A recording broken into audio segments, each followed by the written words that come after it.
Nothing I should say. How these people have worked together, there have been no quarrels, fighting, backbiting, nothing of that.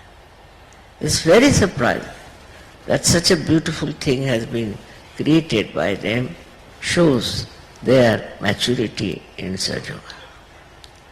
I must congratulate them again and again for doing this great work in such a short time. पहले अंग्रेजी में बातचीत की क्योंकि यहाँ पर देश से बहुत से लोग आए हैं और आपको कोई ऐतराज नहीं कि हम थोड़ी देर अंग्रेजी में बातचीत करें। हालांकि ये तो दिल्ली वालों की कमाल है और उसी के साथ उत्तर प्रदेश के लोग वो भी जुट गए और राजस्थान के लोग भी जुट गए और हरियाणा के भी लोगों ने मदद की। इन सब ने मिल करके इतने प्यार से ये बड़ा ही सुंदर मंदिर जैसे बनाया है। मैं तो खुद ही देख के हैरान हो गई, क्या यहाँ पर ऐसे कारीगर लोग हैं? मैं तो नहीं जानती थी। सारी कारीगरी कहाँ से आई और कहाँ से सब कुछ बना करके इन्होंने सजाया, ये समझ में नहीं आता। इस कदर इस देश में हुनर वाले लोग हैं, ये भी मुझे नहीं मानता। और वो भी प्यार का हुनर, प्यार की शक्ति, प्यार की कला, सबसे प्यार करने की कला, ये जिसमें आएगी वही ऐसी कलात्मक कृति कर सकता है। इसकी कला सीखनी चाहिए कि हम किस तरह से अपने वाचा से, मन से, बुद्धि से कलाकार बने, प्रेम के कलाकार बने और कैसी बात करने से हम दूसरों को सुख दे सकते हैं और आनंद दे सकते हैं। कौन सी प्यारी बात ऐसी होती है जो हम कर सकते हैं। एक तो वाचा से हुआ, फिर बुद्धि से हम कैसे सोच सकते हैं कि कौन सी बात से लोगों में प्यार जताया जाए, किस तरह से हम अपना हृदय दूसरों के सामने खोल सकें और उनको अपने हृदय में समा सकें। और मन से हमको ये सोचना चाहिए कि जिस मन में प्यार नहीं है वो संसार में किसी भी चीज़ का अधिकारी नहीं होता, क्योंकि जो भी चीज़ उसे मिलती है उसे वो किसी भी तरह से तृप्त नहीं हो सकता, उसमें तृप्ति नहीं आ सकती। लेकिन जब आपके मन में ही एक तृप्ति का सागर है तो ऐसी कौन सी चीज़ है जिससे आप तृप्त न हो। ये चीज़ें जब आपके अंदर हो जाती हैं और समाधान आपके अंदर समा जाता है, तब उस समाधान के परिधि को कोई समझ नहीं सकता, उस समाधान के व्यापार को कोई समझ नहीं सकता। और इतना मधुर, इतना सुंदर वो सब कुछ होता है कि उसे देखते ही बंदा समझ में नहीं आता कि ये मैं क्या कर रहा हूँ और ये दूसरे क्या कर रहे हैं, ये क्या कह रहे हैं और मैं क्या कह रहा हूँ, और ये किस तरह से अपने प्यार का परिधान मेरे ऊपर डाल रहे हैं और किस प्रकार से हम उनके ऊपर अपना भी प्यार का वर्षाव करें। बस रात दिन यही चिंता लगी रहती है कि आज इनसे मिलना है तो उन्हें कौन सी प्यारी बातें कही जाए, उनसे कौन से हित की बात करी जाए, क्योंकि बेकार की बातें करने की जो व्यवस्था है उससे सिर्फ नुकसान हुआ, कोई फायदा कभी हुआ नहीं। और उससे आगे क्रोध जो मनुष्य में होता है उससे और भी ज्यादा हानि हुई। तो आपको कोई सिखाने की जरूरत नहीं कि किसी की हिंसा मत करो, किसी के साथ में दुष्ट व्यवहार मत करो, किसी को नष्ट नहीं करो, किसी का पैसा मत खाओ, ये सिखाने की जरूरत नहीं। अपने आप ही इतने सुंदर हो गए, इतने आप ही मैंने कहा कि कमल के पुष्प हो गए कि आप सिर्फ अपना सुगंध देना जानते हैं और कुछ नहीं जानते, और उस देने का जो मजा है, उसका आनंद उठाना एक अजीब सा ही अनुभव है। एक बड़ी अभिनव प्रकृति के लोग ही इसे कर सकते हैं। आप लोग इस चीज के अब मालिक हो गए, और ये आपके पास धरोहर रखा हुआ जो था, उसका पूरा उपयोग आपने कर लिया।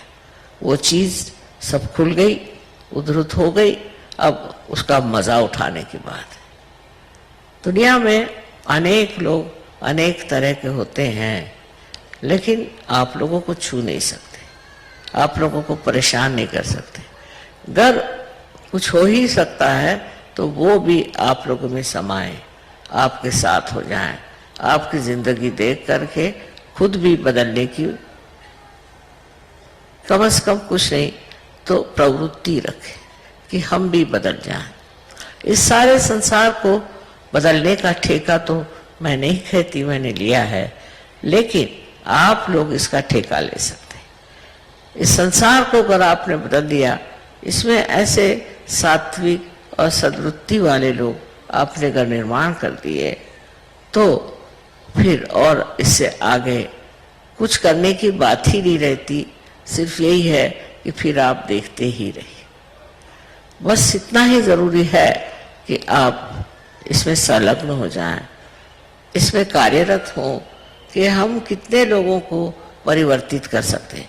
माना कि साधारण मनुष्य में अनेक तरह के दोष हैं, अनेक दोषों से परिपूर्ण ऐसे मनुष्य को आप बहुत सुंदरता से एक अच्छे अपरिचित स्वयं से ज्ञात करा सकते हैं। अपने अंदर जो स्व है, अपने अंदर जो आत्मा है, उससे जब आप परिचित हो जाते हैं तो जान जाते हैं कि औरों को भी ऐसे करना चाहिए, और भी अपने को जाने। ये खोए हुए हैं, इनको मालूम नहीं कि ये कितना परम धन अपने अंदर समेटे हुए हैं, तो इनको ये देना ही चाहिए और इनको ये पाना ही चाहिए। इस तरह की बातें जब होने शुरू हो जाएंगी तो आप लोग अपने ऊपर इसकी जिम्मेदारी ले लेंगे कि हमें भी और लोगों को ये उनका परम धन देना चाहिए। उनकी कुंजी आपके पास में है, और आप अगर उसे किसी तरह से भी ये महान दान दे दें तो देखिए वो आपको किस कदर आपको मानेंगे और किस कदर आपके प्रति कृतज्ञ होंगे। सबसे बड़ा कार्य अब आपके लिए यही है कि जितने लोगों को हो सके उतनों को सहजावस्था में ले आए, उनको ये धन दे दें। और जब ये चीज घटित हो जाएगी, आप खुद इस कदर उसमें मग्न हो जाएंगे, खुश हो जाएंगे, और एक तरह का आनंद जिसको के वर्णित नहीं किया जा सकता आप प्राप्त करेंगे। इस चीज को करना है। आज हमारा बर्थडे आपने मनाया, बहुत इसका धन्यवाद कहना चाहिए, और आपने इतनी खुशी से सब किया है। किंतु मेरे लिए तो ये है कि हर साल सहयोग इतना बढ़ता रहा, और इसकी जो मर्यादाएं हैं मैं भी नहीं समझ पा रही हूँ। पर आप लोगों को भी आज निश्चय कर लेना चाहिए कि आज माँ के जन्मदिन के दिन हम लोग सब कोशिश करेंगे कि दूसरों का परिवर्तन करें, और अपना तो हो ही गया लेकिन दूसरों का भी करना चाहिए। इसी से आपको पूर्णतया इस आनंद की पूर्णता मिलेगी। अभी तक जो आनंद है वो सीमित है, और जब आप दूसरों में बांटेंगे और दूसरों में इसकी प्रतिध्वनि आएगी, उसके बारे में आप जब परिचित होंगे, उसको जब समझेंगे, तो एक बहुत ही अभिनव इस तरह का आनंद आपके अंदर जागृत होगा। मैं देख रही थी कि आपके जवान लड़के, छोटे बच्चे सब नाच रहे थे, मारे खुशी से कूद रहे थे। कृष्ण ने होली इसलिए मनवाई कि सब लोग आनंद में आ जाएं। श्री राम का जो तरीका था उससे मनुष्य बहुत ही ज्यादा गंभीर हो गया था, उसका जीवन गंभीर हो गया था। तो उन्होंने ये तरीका निकाला जिससे मनुष्य खुल जाए और खुल करके खेले, और वो बात अब सिर्फ सहयोगी कायदे से कर सकते हैं और आपस में प्यार से होली खेल सकते हैं। उसमें किसी को तकलीफ दुख देने के लिए नहीं, किंतु अपना आनंद वर्णन करने के लिए और दूसरों को भी आनंदित करने के लिए। सबको अनंत आशीर्वाद है।